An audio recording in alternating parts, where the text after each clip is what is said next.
Assalamualaikum warahmatullahi wabarakatuh. Bismillahirrahmanirrahim. Ala hadratin Nabil Mustafa Sayyidina wa Maulana Muhammadin wa ala alihi wa ashabihi wa dhurriyyatihi ya Sayyidana ya Rasulullah. Nasalqa syafa'ati ya ulal akbar ya la yanfa'u malun la banuna illa matullah biqalbin salim. Ila rohi jami abaina wa ummahatina wa ajdadina wa jaddatina wa ikhwanina wa akhwatina wa amamina wa ammatina wa sayyidina Syekh Hasan bin Ahmad bin Muhammad bin Salim Al-Qaf. Syaulillahi lahum al-Fatihah. A'udzu billahi minasyaitonir rajim. Bismillahirrahmanirrahim. Alhamdulillahi rabbil alamin arrahmanir rahim maliki yaumiddin. Iyyaka na'budu wa iyyaka nasta'in. Ihdinas siratal mustaqim.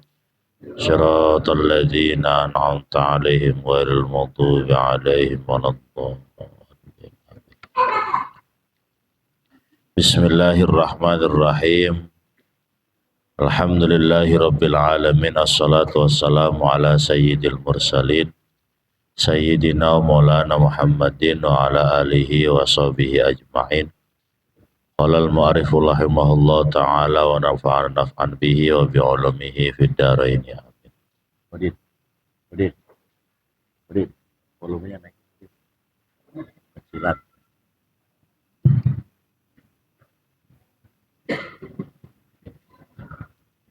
Bismillahirrahmanirrahim. Kaifiyatu maskihi ayyuj'ala khinsirul yadil yumna tahtahu wal binsiru wal wusta was sababatu fawqahu wal ibhamu tahtahu inda ra'sih. Alhamdulillah, kemarin sudah membahas tentang bagaimana bersiwak.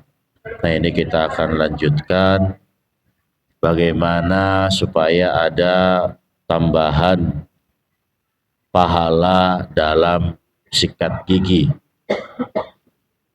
Yang pertama, cara megang kayu siwak atau cara megang sikat gigi yang bisa menambah pahala kita ketika gosok gigi adalah ayyuj'ala khinsarul yadil yumna tahtahu wal binsiru al wusta was sababatu fawqahu wal ibhamu tahtahu inda ra'sih. Kalau ini kayu siwak, maka cara megangnya adalah jari kelingking di atas,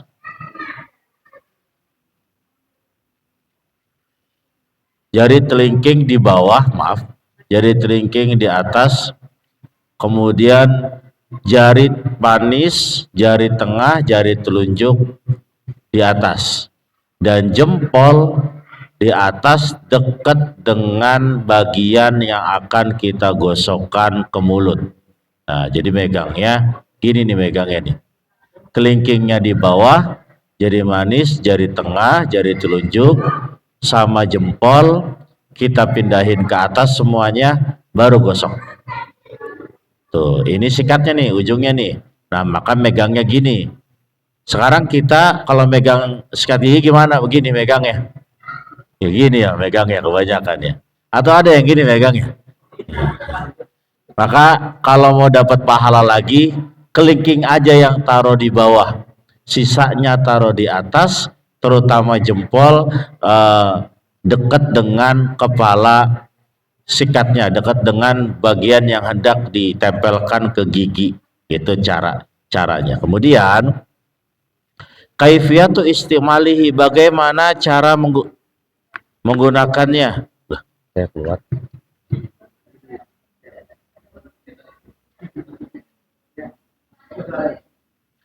Kaifiyatu istimalihi, bagaimana cara menggunakannya fil asnani, di dalam gigi-gigi, ardon secara lebarnya, wa fil lisani tulan, dan pada mulut secara panjangnya. Jadi Cek. Wadzalika bi ayyabda'a bi janibi famihil aimani fayustau'ibahu fil asnani al-ulya was-sufla zahiran wa batinan thumma yaf'alu dzalika fi janibi famihil yusra. Nah, ini yang sering kita keliru kalau kita gosok gigi. Karena megangnya pakai tangan kanan, pertama kali gosok bagian kiri apa bagian kanan? Seret kemana? Kiri ya? Kiri, bukan ke kanan. Nah, sekarang berubah. Caranya adalah pegangnya kayak tadi begini, kemudian gosoknya bagian kanan dulu. Bagian kanan, atas, bawah, zohiron, batinan, yang luarnya, kemudian yang dalamnya. Baru kalau itu sudah selesai, pindahin ke bagian kiri. Atas, bawah, zohiron bagian dalamnya, zohiron bagian luarnya, batinan gigi bagian dalamnya. Udah baru selesai. Ya, kita kalau gosok gigi ke kiri dulu, kosrok, baru kanan. Sekarang jadi bagian gigi kita itu bagi jadi dua. Dari tengah ini kanan nih. Gigi tengah ini, gigi apa namanya Pak Eka? Gigi tengah itu geraham, gigi taring, gigi apa namanya? Gigi apa gigi tengah tuh? Gigi kelinci. Geraham, gigi taring, sama gigi seri. Gigi seri ini kita bagi dua. Yang satu masuk anggota kanan, yang satu masuk anggota kiri. Jadi gosok gigi itu kanan dulu nih. Terus baru kemudian ke kiri. Jangan sampai karena kita megangnya tangan kanan, maka gosoknya pasti bagian kiri. Harusnya tetap gosoknya kanan dulu. Coba sama kayak megang gayung. Bapak megang gayung mau mandi. Nyiramnya kemana? Kiri. Ya. Harusnya kanan. Harusnya kanan. Ya. Iya, jadi ya kebiasaan sih nyiramnya ke kiri karena kita megangnya kanan. Pokoknya megang apa tadi? Megang kayu siwaknya atau megang gosok giginya kayak gini caranya, kemudian nyikatnya bagian kanan dulu. Kemudian tuluhu, panjangnya kayu siwak atau panjangnya gosok gigi. Yusannu alla yazida ala shibrin. Disunahkan tidak lebih panjang dari sejengkal. Kalau punya kayu siwak, kayu arok, atau kalau punya gosok gigi, sikat gigi itu, usahakan jangan lebih panjang dari sejengkal. Minimal sejengkal aja. Kalau lebih panjang tidak dapat kesunahan. Kenapa nggak boleh panjang-panjang? Ribet gosok giginya ntar yang masuk ke dalam-dalamnya.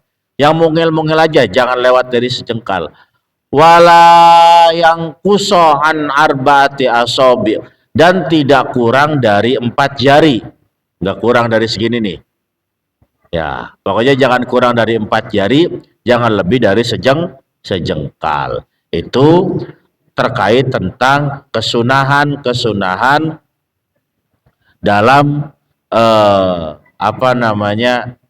gosok gigi, dari megangnya, mendahulukan bagian kanannya, kemudian tadi siwaknya jangan lebih panjang dari sejengkal, kemudian jangan kurang dari 4 jari. Lantas kalau kita tidak mampu menemukan kayu siwak, tidak mampu menemukan gosok gigi, sikat gigi, apakah boleh gosok gigi pakai jari? Al-istiyaqu bil isbi'i yujzi'u idza kanat isbi'a ghairihi al-muttasilata al-khusnata bil ittifaq. Boleh enggak? Boleh kita gosok gigi menggunakan jari selama jarinya itu kasar. Selama jarinya kasar. Kalau kasar, maka bisa menggantikan fungsi kerja dari kayu siwak atau fungsi kerja dari sikat gigi. Ini jika tidak ditemukan kayu siwak atau jika tidak ditemukan sikat gigi. Makanya kalau dalam perjalanan kita tidak bawa sikat gigi, tidak bawa kayu siwak, kayu arok, maka pas lagi wudhu tuh masukin aja jarinya. Pas lagi wudhu kumur-kumur masukin jarinya, gosok-gosokin jarinya. Maka ada beberapa ulama-ulama Indonesia yang kalau kepepet nggak bawa kayu arok atau nggak bawa sikat gigi, dia pakai ini nih, pakai apa, baju lengan. Makanya banyak kiai-kiai yang baju di sininya nih rada kuning, saking pengen dapat kesunahannya, lupa nggak bawa kayu arok, kemudian pakai baju. Saking menurut mereka pentingnya melakukan siwakan, pentingnya melakukan gosok gigi. Lah kita mah udah nggak penting sih, jadi gigi kuning, hijau, hitam-hitaman sampai mateng, antep ya, orang udah ngomong bau juga terus aja nggak mau gosok gigi. Ya, kemarin pahalanya sudah dijelaskan, manfaatnya juga sudah disebutkan. Mudah-mudahan kita bisa menambah lagi frekuensi kita melaksanakan gosok gigi pada setiap harinya, agar ibadah kita nilai pahalanya dilipat gandakan oleh Allah Subhanahu wa taala. Amin ya rabbal alamin. Pertama, kemarin itu perbuatan fitrah manusia adalah gosok gigi. Yang kedua, perbuatan fitrah manusia adalah al-iktihal. Pakai apa nih? Sibak. Kalau bahasa orang sepatannya pakai sifat ya, Bang. Pakai sifat. Wa yusannu ayyakuna watiron. Disunahkan pakai sifat itu witir, ganjil. Salasan lil yumna wa salasan lil yusra. Kulla lailatin inda iradatin naum. Setiap malam ketika hendak tidur. Jadi kalau mau pakai sifat itu pas mau tidur, pakein 3 kali, 2, 3. Yang kiri juga pakein 1, 2, 3. Makanya kalau bayi-bayi zaman dulu itu kalau mau tidur itu biasanya disifatin dulu sama nyainya, sama neneknya, sifatin dulu neng kalau mau tidur gitu. Itu salah satu khoslatul fitrah. Jadi fitrah manusia yang dianjurkan pakai sifat itu ya. Laki-laki perempuan, ya laki-laki perempuan disunahkan ya. Kebaliknya kadang-kadang perempuan itu pakai sifatnya itu pakai sibak, pakai celak itu hanya mau kondangan doang. Kalau mau tidur malah kagak pakai. Perempuan mau tidur malah dibersihin mukanya ya, bersihin pakai pembersih semuanya, alis-alisnya. Barang yang alisnya kagak ada hilang udah kayak setan jadinya mukanya kagak jelas. Padahal dalam kitab fikihnya disunahkannya malah mau tidur itu pakai sifat. Di sini nih di bulu mata dikasih sifat ya. Bahasa kerennya apa sih Bu? Airliner ya. Airliner gitu ya. Eyeliner itu sok dipakai di matanya kalau mau tidur, jangan mau kondangan doang makanya. Ya, 3 kali di kanan, 3 kali di kiri. Wa ayyakuna bil ithmidi, dan hendaknya menggunakan celak yang namanya celak ithmid. Itu biasanya kalau yang orang pulang umroh, pulang haji itu pada bawa oleh-oleh. Atau celak ithmid itu celak yang bubuk-bubuk. Masih Pak Eka masih punya enggak di rumah celak sifat yang botolnya kemas-emasan yang diputernya itu ya, celak kayak gitu tuh maksudnya mah ya. Kalau yang sekarang kan udah modern ya Pak, udah pakai eyeliner modern yang di mereknya Mirabella, mereknya apalagi merek selain merek Mirabella tuh Viva tuh, Pons dah apalah, Yamaha, Honda gitu mereknya ya. Pakai yang dulu nggak apa-apa, pakai yang sekarang ya nggak apa-apa lah. Yang penting pakai itu untuk melakukan khoslatul fitrah, tindakan-tindakan fitrah manusia. Kenapa? Karena ada faedahnya, ada manfaatnya. Salah satunya dalam doa itu dijelaskan, Allahumma nawwir basori wa basirati waj'al sarirati khairan min alaniyati waj'al alaniyati solihatan. Tuh, supaya matanya penglihatannya bagus, penglihatannya jelas, bukan hanya mata zohirnya, tapi yang diharapkan juga mata batinnya. Al-khoslatu tsalitsah, tadi yang pertama siwak, yang kedua pakai sifat, pakai celak, yang ketiga minyakan kulit. Kulit itu dilembabin, di lotionin. Nah, ai fil badani wa yakunu gibban ai waqtan ba'da waqtin wa yata'akkadu idza jaffal jildu wa fi faslis syita'i. Pakai lotion, body lotion itu sunnah, termasuk khoslatul fitrah, tindakan-tindakan perbuatan-perbuatan fitrah. Kapan dianjurkannya? Waktan ba'da waktin, dari waktu ke waktu.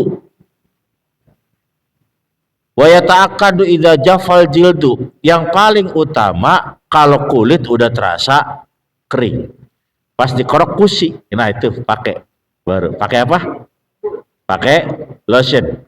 Ya, pakai lotion. Nah, pakai lotion.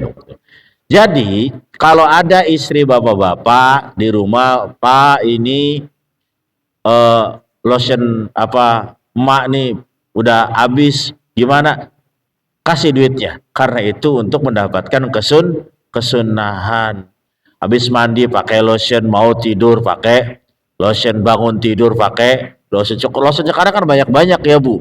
Ada lotion buat malam di tidur, ada lotion yang buat di ruangan ber-AC, ada lotion yang buat keluar rumah kalau lagi panas-panas namanya sunblock, ya, ada lagi yang buat muka namanya sunscreen, ya, ada lagi yang buat bibir tuh lip balm, lip gloss dan macam-macam. Ya, sok penggunaan itu tuh sunnah Bu, lanjutin sunnah itu tuh. Karena itu adalah khoslatul fitrah, tindakan-tindakan fitrah.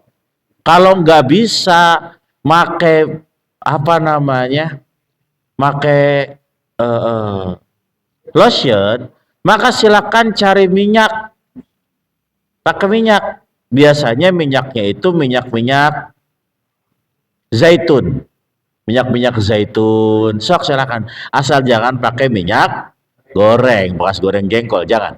Ya.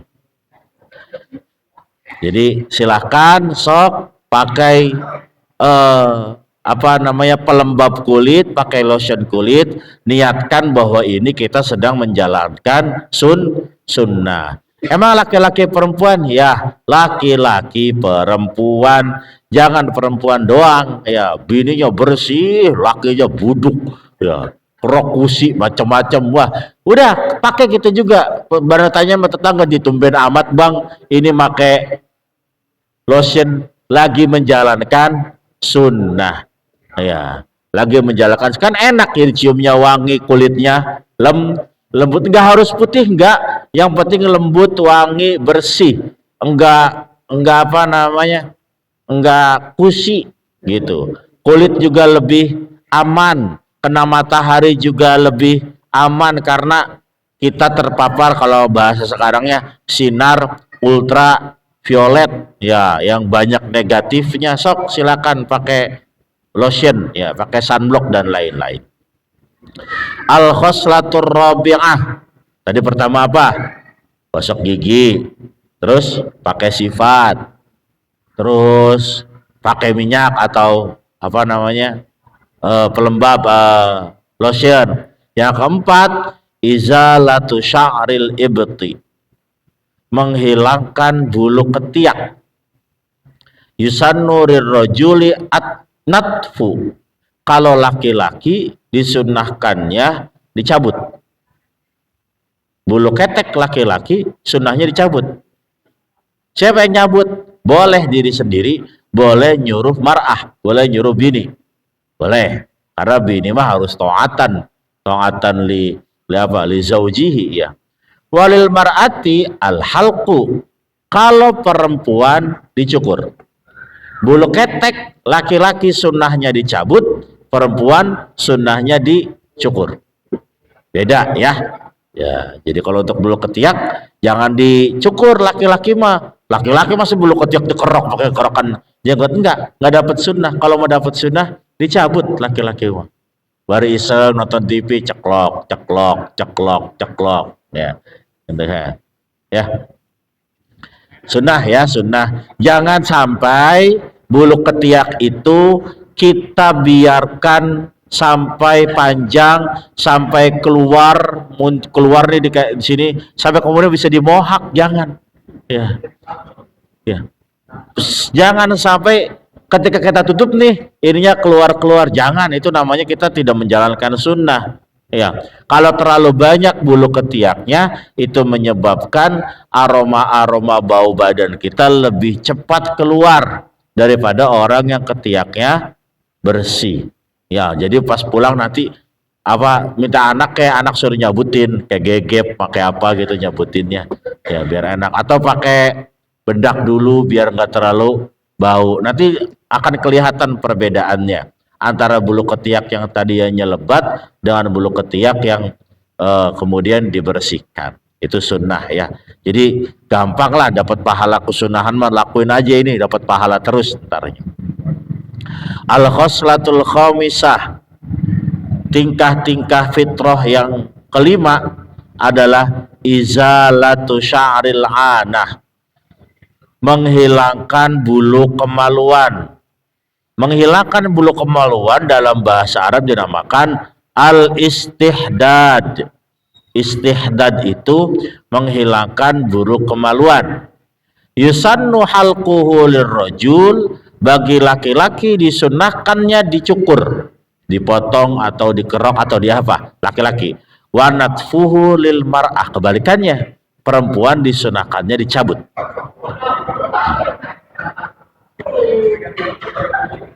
Jangan kita yang ngerasain, karena anatomi tubuh kita dan perempuan beda. Ya, tanyakannya ke bini ntar di rumah, emang kalau dicabut kagak sakit? Tanya ke bini. Ya, tapi di kitab ini cara memperlakukan antara bulu kemaluan laki-laki dan bulu kemaluan perempuan itu berbeda. Laki-laki di apa tadi, Bang? Digunting, perempuan dicabut bulu kemaluannya. Kalau ketek, laki-laki dicabut, perempuan digunting. Terbalik. Ya, jadi dibalik-balik. Perempuan, kalau bulu kemaluan perempuan dicabut, laki-laki digunting. Kalau bulu ketiak, laki-laki dicabut, perempuan digunting. Nah, itu ya. Ya terserah, kalau misalnya emang nggak kuat, ini mah namanya juga sunnah. Kalau sunnah mah ya mau dilakuin, mau dapat pahala ya bagus, nggak dilakuin ya nggak apa-apa. Makanya kalau di istilah perempuan itu ada namanya waxing, ya Bu. Ada tradisi namanya waxing. Kita laki-laki nggak ada yang tahu. Makanya perempuan mah tahu waxing. Sok di waxing, nggak apa-apa. Tapi kalau ketiak mah perempuan mah jangan di waxing. Ketiak mah diapain? Dikerok aja, dipotong aja perempuan mah, jangan di waxing. Karena ada mungkin ada faktor biologis positifnya ketika perempuan itu bulu ketiaknya hanya dikerok, hanya dicukur, tidak dicabut. Tapi laki-laki dicabut sunnahnya. Ya. Laki-laki kalau dicabut bulu kemaluannya sakit ya. Iya, makanya jangan, laki-laki memang disunahkannya digunting. Tidak ada batasan resmi apakah menyisakan 1 senti atau dipelontos. Nggak ada batasan resmi, nggak ada. Yang jelas fungsi rambut-rambut pada tubuh manusia itu pasti ada manfaatnya. Makanya kalau bisa jangan botak licin, jangan, tetap disisakan aja, dijambul-jambulin kayak dikit, nggak apa-apa gitu ya. Jangan dibotak licin supaya tetap ada ada pengaruh positif dari bulu yang tersisa. Kalau sekarang mah kita ngebayanginnya enak. Kalau mau cukur rambut kemaluan pakai gunting bisa, pakai jilet bisa, bayangin. zaman Abu Bakar Siddiq, Umar bin Khattab, gunting belum ada. Cuman ada pisau sama pedang. Bayangin coba, motong bulu kemaluannya gimana. Nah, makanya ya itulah salah satunya kenapa orang Arab itu punya rambut itu biasanya cenderung panjang-panjang. Kenapa? Karena memang mereka itu belum menemukan alat potong modern. Alat potong mereka itu masih terbatas pisau dan pedang. Coba bayangin motong rambut pakai pedang, gimana? Ya, nyukur jenggot lah pakai pisau. Ya mungkin masih gampang ya. Jadi seperti itu.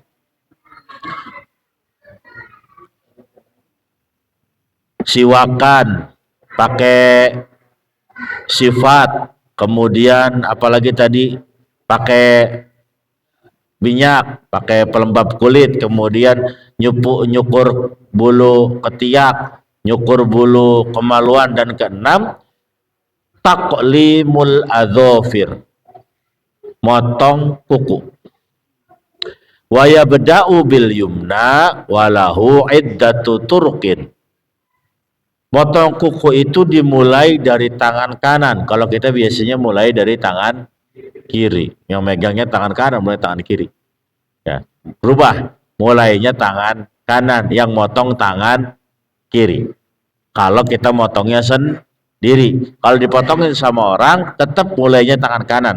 Lebih bagusnya motong itu dari kemampuan dan kemauan kita, bukan harus merepotkan orang lain, kecuali istri ke suami atau suami ke istri dalam bentuk kasih sayang, baru nggak apa-apa. Ya beda'u bi musabbahatil yumna ila khinsiriha thumma bi khinsiril yusra ila ibhamiha thumma yakhtimu bi ibhamil yumna wa hadza indal imami al-Ghazali. Bu, Pak, menurut Imam Ghazali, cara motong kuku dimulai dari tangan kanan, yaitu telunjuk. Ini Imam Ghazali versinya. Versi Imam Ghazali, potong kuku dari telunjuk dulu, cekrok, cekrok, cekrok. Habis telunjuk, jari tengah, jari manis, jari kelingking. Telunjuk, tengah, manis, kelingking, baru ke kelingking kiri. Kelingking kiri, manis kiri, tengah kiri, telunjuk kiri, jempol kiri, terakhir jempol kanan. Ntar jempol kanannya terakhir. Ya, 1, 2, 3, 4, 5, 6, 7, 8, 9, 10. Tuh. Ya. Jadi jangan 1, 2, 3, 4, 5. Enggak, 1, 2, 3, 4, 5-nya di kelingking kiri. 6, 7, 8, 9, 10. Kenapa? Karena kata Imam Ghazali, fitrahnya tuh begini. Yang namanya muter ke kanan, itu dari telunjuk nggak mungkin ke jempol. Coba, dari telunjuk kemana? Ke jari tengah. Kalau muter kanan ya, telunjuk, tengah, manis kanan, kelingking kiri, kelingking kanan, kelingking kiri, manis kiri, tengah kiri, telunjuk kiri, jempol kanan. Nah, jadi tetap at-tayammun namanya. Mendahulukan anggota yang sebelah kanan. Ada lagi tapi menurut Imam Nawawi. Kalau menurut Imam Nawawi, ya beda'u bi musabbihatil yumna ila khinsiriha, thumma ibhamiha, thumma bi khinsiril yusra ila ibhamiha. Wa hadza indal Imamin Nawawi. Kalau Imam Nawawi telunjuk kanan. 1, 2, 3, 4, 5. Tuh, Imam Nawawi berarti makanya. 1, 2, 3, 4, 5. Imam Nawawi. 6, 7, 8, 9, 10. Akhir 10-nya kelingking kiri, jempol kiri. Itu lil Imamin Nawawi. Terserah mau milih Imam Ghazali atau mau milih Imam Nawawi. Mau pakai yang mana? Mau pakai yang mana? Sok pakai yang mana. Yang penting jangan ngacak, toto ada di kiri. Mutingnya berarti itu ngikutin siapa-siapa itu. dapat sunnah motongnya doang, tapi nggak dapat sunnah meruntutnya. Ya itu, makanya saya bilang dari satu perbuatan aja, kalau kita ikutin aturan kesunahannya, pahalanya bakal berlipat dan ganda. Ada lagi yang boleh dengan cara khawabis, khinsir, wusto, ibham, binsor, sama sababah. Kelingking dulu, jari tengah, jempol. Ini. Tuh. Terserah mau pakai yang mana tuh. Ada 3 pilihannya. Tadi yang pertama dari telunjuk berakhir di jempol kanan. Ada yang dari telunjuk berakhir di jempol kiri. Ada yang dari kelingking tengah jempol manis telunjuk. Silakan pilih. Ya, itu cara kita motong kuku. Hadza kulluhu fi asabi'il yadaini. Yang tadi dijelaskan itu pada jari tangan. Gimana pada jari kaki? Amma asabi'ur rijlaini fayabda'u min khinsiril yumna. Adapun kalau dari kaki, jari kaki, maka dimulainya dari kelingking kaki kiri berakhir di khinsiril yusro, kelingking kaki kanan. Dari kelingking kaki kanan berakhir di kelingking kaki kiri. Ini kaki nih, kaki kanan, kelingking kanan, kelingking jari manis kiri, tengah kiri, tengah kanan, telunjuk kanan, jempol kiri, telunjuk tengah, manis, kelingking kiri. Begini, kalau kaki mah dari kelingking ketemu kelingking. Kenapa kok kaki mah nggak telunjuk dulu? Karena jarang orang itu nempelin kaki begini. Ada nggak orang nempelin kaki begini? Jarang. Ya, orang itu kalau duduk kakinya kagak ditempelin telapak kakinya. Tapi kalau tangan kering orang, dikit-dikit ntar begini, dikit-dikit ntar begini lagi, tepuk tangan begini, mau salaman begini, begini lagi.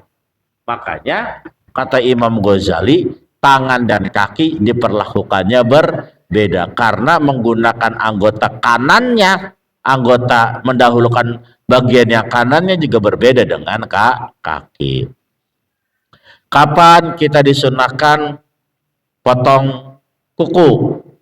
Wa yusannu taqlimu yaumal itsnain. Motong kuku itu disunahkan hari Senin. Makanya Pak Eka tiap hari Senin meriksain kuku muridnya. Salah lagi, cetrok. Setil lagi ini masih panjang nih, cetret. Karena memang sunnahnya dipotong di hari Senin. Lantas hari apa lagi? Yaumil Khamis, hari Kamis. Senin, Kamis. Wa bukratal Jumu'ati, dan pagi-pagi hari Jumat. Hari Jumat pagi potong kuku, cetrek. Itu karena kita persiapan mau salat Jumat. Wa ghuslu asabi'i ba'dahu,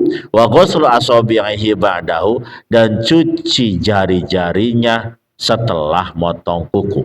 Habis motong kuku, jari-jarinya cuci. Tidak ada kesunahan memanjangkan kuku, sama sekali nggak ada. Sunnah itu kukunya dipotong, karena kalau panjang kukunya khawatir juga menyimpan penyakit. Enggak, saya mah bersih, ternyata pas yang panjangnya jari-jari tangan kiri, ya bekas nya, ya bekas pipisnya, semuanya nyelap semuanya. Jadi tidak higienis ya. Makanya Al-Quran, agama Islam mengajarkan kebersihan, salah satunya dengan cara potong kuku jari. Al-khoslatus sabi'ah. Jam berapa ini? Masih jam 8:30 masih ya. Perbuatan yang ketujuh, al-khitan, sunat. Wa huwa qat'ul jildatil lati fawqal farji, memotong kulit di atas farji. Hukmuhu, apa hukumnya khitan? Wajib. Hukum khitan wajib lirrajuli, bagi laki-laki, wal mar'atil balighaini, dan bagi perempuan. Wajib juga potong atau khitan itu bagi laki-laki dan perempuan yang sudah balik. Wajib potongnya. Ini pendapat yang dipegang oleh mayoritas ulama madhab Syafi'i dan mayoritas ulama madhab Hambali. Ulama madhab Hambali dan ulama madhab Syafi'i mengatakan khitan bagi laki-laki dan perempuan balik hukumnya wajib. Ya. Terus wa amma indal Hanafiyyati wal Malikiyati fahuwa sunnatun. Adapun menurut madhab Hanafi dan menurut madhab Maliki hukumnya sunnah muakkadah. Ada lagi yang mengatakan menurut Imam Rafi'i wajib juga bagi laki-laki. Perempuan mah nggak wajib. Perempuan mah sunnah. Diteliti. Sekarang perempuan itu tidak dianjurkan untuk khitan.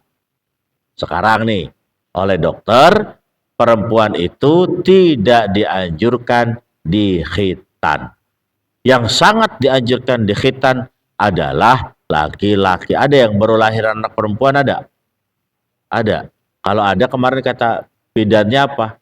Berani nggak motong ininya khitannya? Berani bidannya? Nggak berani? Nggak boleh. Nah, kenapa kemudian tidak boleh? Secara medis memotong kulit kemaluan perempuan itu adalah menghambat hak asasi manusia dari jalur kesehatan.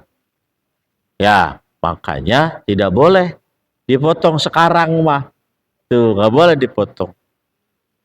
Karena pada ujungnya nanti dalam urusan biologis perempuan akan tidak pernah merasakan kenikmatan duniawi karena kulit kemaluannya dipotong. Itu dulu tujuannya mungkin agar perempuan itu tidak terlalu parah hasratnya, maka harus dipotong. Tapi ternyata mungkin saya juga tidak begitu paham. Efek samping dari pemotongan kemaluan perempuan itu di khitan itu pada perempuan itu mungkin berakibat pada munculnya penyakit-penyakit negatif pada perempuan. Serviks lah, kanker rahim dan sebagainya. Bisa jadi mungkin karena itu. Makanya Ikatan Dokter di seluruh dunia dan Ikatan Dokter Indonesia itu menyarankan untuk tidak dikhitan. Ya ini urusan fikih nih selalu berkembang. Sebenarnya dari zaman dahulu juga para ulama itu sudah berbeda pendapat tentang hukum khitan bagi perempuan. Bahkan sempat ada yang mengatakan makruh. Cuman orang kampung kita kadang-kadang ngeyel. Udah disunat aja biar dapat kesunahan. Sunnah juga kata ulama A. Ulama B belum tentu mengatakan sunnah. Karena khitan bagi perempuan itu secara nasnya baik di Al-Quran maupun hadis itu tidak kuat sekuat khitan bagi laki-laki. Jadi turunan hukumnya berbeda-beda. Wa yusannu ayyakuna fil yaumi sabi'i min yaumil wiladah. Sunnahnya disunat itu, di khitan itu hari ke-7 setelah lahiran. Pak Udin punya anak lagi nih, ya baru dapat 7 hari anaknya, sunat langsung. Kasih nama, potong rambutnya, kalau punya duit sekalian akekah, khitan. Khitan hari ke-7. Walah yang ngamuk bang, khitan di hari ke-7 mah, iya ngamuk pasti. Makanya orang-orang kita mah khitannya entar ya. Udah TK, udah SD, mau masuk SMP biar sekalian dihaja hajatin. Justru kalau kata saya mah call hitan tuh dari kecil aja lah, setahun 2 tahun, karena anaknya belum ngerti megang duit ya, jadi bisa dipegang sama mama bapaknya. Kalau udah SD kelas 6 anak udah ngerti duit, ntar ada yang kondangan masuk ke anaknya semua buat beli PS. Kemudian apa sih khitan itu? Bihaitsu yuqta'u bihaitsu yaqta'u jami'al jaldatil lati tughatti jami'al hasyafah. Mencukur kulit seluruhnya yang menutupi hasyafah. Hasyafah itu ujung kemaluan. Helm. Itu namanya hasyafah. Seluruhannya namanya zakar. Dari ujung sampai pangkal sampai mohon maaf biji itu namanya farji, zakar. Ya. Kalau ujungnya namanya hasyafah. Makanya yang mewajibkan mandi itu bukan memasukkan farji ke dalam bukan memasukkan zakar ke dalam farji, tapi hasyafah doang. Nggak harus mebes seluruhnya, tapi cukup yang mebes itu roksu zakarnya aja udah kena mandi. Batasannya kalau udah ngerasain anget tuh berarti udah mandi gitu ya. Itu kepala itu yang menutupinya ketika dihilangkan kulitnya namanya khitan ya, itu doang yang dihilangin. Jangan punya anak disunatnya kulitnya apa ke bawah-bawah dibersihin, jangan ya, cukup ujungnya aja, itu doang yang dicabut, itu doang. Kenapa harus diangkat, kenapa harus dibersihkan? Karena itu tempat kumpulnya kotoran, terutama air seni, air kencing kumpul di situ semua tuh, kuning-kuningnya bertahun-tahun ya, busuk lama-lama kalau nggak dibersihkan. Ya kalau cebok nggak ngerti harus dipurut. Kalau ceboknya cuma disentil-sentil doang, anak kecil misalnya tersumbat akhirnya sakit pipis, ya mau nggak mau harus disunat, harus dibersihkan. Yang kedua adalah tujuannya adalah tujuan hubungan biologis, biar perempuan istri kita juga merasakan kenikmatan, bukan hanya kita. Agama tuh begitu, sampai ngaturnya sampai serapih itu. Karena kalau lurus doang, kagak ada gaji lugarnya pun kagak enak. Ya begitu katanya, ya tahu tapi si kecil saya mah ya. Walil mar'ati, bagi perempuan, qad umayutlaqu alaisa musamma al-qit minal badri, memotong sesuatu yang dinamakan bazar. Bazar itu mohon maaf kalau kita sering katakan klitoris, bagian kecil seperti kulit yang ada di vagina perempuan yang ngampleh ke bawah itu dipotong sedikit. Dulu tuh dipotongnya sedikit supaya tetap menyisakan hak asasi bagi perempuan dalam berhubungan biologis. Nah sekarang malah dilarang sama sekali. Ternyata itu udah nggak boleh kayak gitu tuh. Itu demi kebaikan biologis perempuan. Lanjut, sisanya nih, baqiyatu khisal fitrah. Sisa-sisanya adalah qasus syarib, nyukur kumis. Kapan mulai dicukur kumisnya? Ketika kumis itu sudah menutupi merah-merahnya bibir, baru dicukur, di strip. Kalau belum menutupi merah-merahnya, jangan dicukur. Sunahnya gitu. Ya. Biarin rapat kayak Purwacaraka. Ya. Kalau udah nutupin merah-merahnya baru strip. Ya, kita mah nggak betah ya. Kita mah nggak betah, cukur-cukur aja. Nggak apa-apa, nggak haram juga nggak. Cuman nggak dapat sunnah. Berarti sunnahnya nih ngambil di yang lain. Ya. Wa ghuslul barojim, membasuh barojim. Barojim itu sela-sela jari. Kudu sering-sering tuh basuh sela-sela jari, karena di situ adalah faktor munculnya bau kaki yang mendunia. Sela-sela jari, tahu bang? Coba pegang sekarang kalau nggak percaya mah. Ya, barojim namanya. Sela-sela jarinya sesering mungkin cuci. Copot sepatu mau masuk rumah cuci sela-sela jarinya. Kemudian wabuk rohul koza, wayuk rohul koza. Apa koza tuh? halqu ba'dir ra'si wa tarku ba'dihi. Dimakruhkan untuk menyukur, memotong rambut dan menyisakan sebagian rambut yang lain. Maksudnya gini, pernah tahu potong mohak? Botak semuanya, kan ada sisanya di tengah ya, tengahnya garis tengah. Itu namanya kozak. Itu makruh. Kalau bisa jangan. Kalau iya, kalau mau botak, botak semua. Ya, cukur teh kebo kayak si kentung. Tahu si kentung zaman dulu? Ya, tuyul dan mayul. Ada si kentung tuh rambutnya di tengahnya dikit. Nah, itu namanya kozak. Itu, hah? Ya, ya. Kalau mau botak, botak semuanya. Jangan disisain. Maksudnya, ini mau botak, tengahnya dikasih rambut dikit. Jangan. Rambutnya si Ipin ya. Ipin apa Upin? Yang ada rambutnya tuh dikit. Ipin apa Upin? Upin. Upin. Jangan. Kalau mau botak, botak semua. Makruh. Enggak sampai haram. Makruh doang. Ya.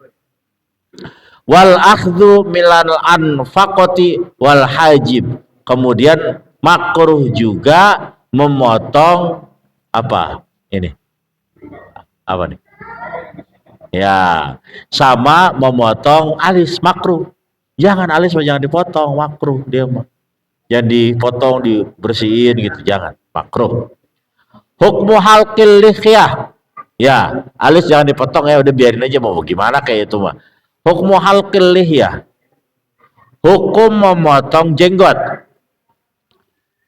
Al-Imam Asy-Syafi'i dalam kitab menjelaskan haram motong jenggot. Kata Imam Syafi'i dalam kitab haram. Jenggot itu jangan boleh dipotong. Haram pokoknya. Tapi muridnya Imam Nawawi dan Imam Rafi'i mengatakan karohah, makruh. Makruh motong jenggot, makruh. Wa huwa mu'tamadu Syekhul Islam Zakaria wa Ibnu Hajar wa Ramli wal Khatib wa ghairihim. Ini yang jadi pegangan. Motong jenggot itu hanya sekedar makruh, tidak jadi dosa, tidak jadi haram. Sok yang mau manjangin jenggot silahkan, berarti ngikutin mazhab Syafi'i wajib. Yang sedikit-sedikit dipotong berarti ngikutin yang makruh, ngikutin Imam Rafi. Yang nggak punya jenggot ya nggak apa-apa, karena memang jenggotnya juga nggak wajib kita memanjangin jenggot. Beda dengan madhab-madhab di sebelah yang mengatakan memanjangkan jenggot itu hukumnya wajib. Ulama yang mengatakan jenggot itu tidak wajib dipanjangkan melihat maqasidus syar'i. Maqasidus syariahnya itu saat Rasul memerintahkan untuk memanjangkan jenggot karena kebetulan hendak membedakan mana ini pasukan muslim dan mana pasukan musuh. Makanya caranya adalah dengan cara panjangin jenggot. Pokoknya yang jenggot itu pasukan muslim. Makanya kita jangan menggambarkan perang dulu dengan perang sekarang itu sama, nggak bisa. Kalau perang dulu mah bisa jadi bajunya sama. Orang Madinah dengan orang Mekah pada perang Badar, pada perang Uhud, itu di film doang bajunya beda. Pada aslinya mah sama bajunya. Maka cara membedakannya dengan cara jenggotnya panjangin. Akhful liha, jenggotnya biarin aja, jangan dipotong-potong. Nah, jadi ketika perang yang jenggot berarti teman, yang bersih berarti musuh. Gitu ya. Jadi kudu ngerti. Makanya ada sebagian ulama yang mengatakan sok memanjangkan jenggot tidak mengapa. Karena itu maqasidus syariahnya adalah untuk tujuan peperangan. Makanya saya nggak panjangin jenggot. Karena kalau jenggot saya panjang dikit jenggot saya mah. Iya. Ntar bagus kagak jenggot cuma 3 lembar doang. Enggak. Gelantungan juga malaikat ngeclek entarnya orang jenggotnya dikit gitu ya. Kalau orang yang secara hormon kebuluannya bagus, ya nggak apa-apa. Sok silakan panjangkan jenggotnya. Orang-orang Arab kan hormonnya bagus tuh. Di brewok juga, keren di sini ya. Brewok bagus dia mah. Gak apa masuk, silakan. Itu apa namanya, bagian dari mengikuti kesunahan yang dilakukan oleh Rasulullah Shallallahu Alaihi Wasallam. Lanjut, dikit lagi ya.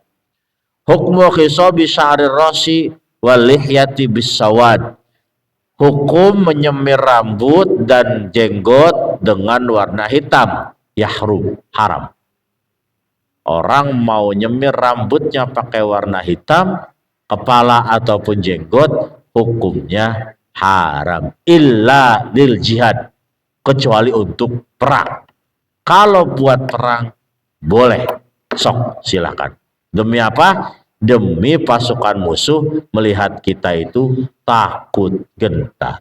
TNI yang usianya udah 45 tahun, rambut putihnya udah banyak di samping sini, mau dikirim misalnya perang di Papua, di sono mau dikirim ke Papua, mau ngelawan OPM, Operasi Papua Merdeka, sok silakan. Di Jakarta disemir dulu rambutnya warna hitam, biar orang Papua musuh-musuhnya itu melihat bahwa TNI-nya masih muda. Tapi kita nggak ada tujuan perang, nggak ada tujuan apa-apa, disemir hitam, hukumnya haram karena itu mengelabui orang. Babul wudu'i wallahu alam bisawab wa ilahil marji wal ma'ab. Al-Fatihah. A'udzubillahi minasyaitonir rajim. Bismillahirrahmanirrahim. Alhamdulillahi rabbil alamin arrahmanir rahim maliki yaumiddin. Iyyaka na'budu wa iyyaka nasta'in ihdinas siratal mustaqim siratal ladzina an'amta 'alaihim ghairil maghdubi 'alaihim waladdallin. Amin ya Allah ya rabbal alamin. Rabbana auzi'na nashkura ni'mataka allati an'amta 'alaina wa 'ala walidayna wa 'anna wala salihan tardahu bi rahmatika arhamar rahimin. Rabbana atina fid dunya hasanah wa fil akhirati hasanah wa qina adzabannar. Sallallahu ala sayyidina Muhammadin. Alhamdulillahi rabbil alamin.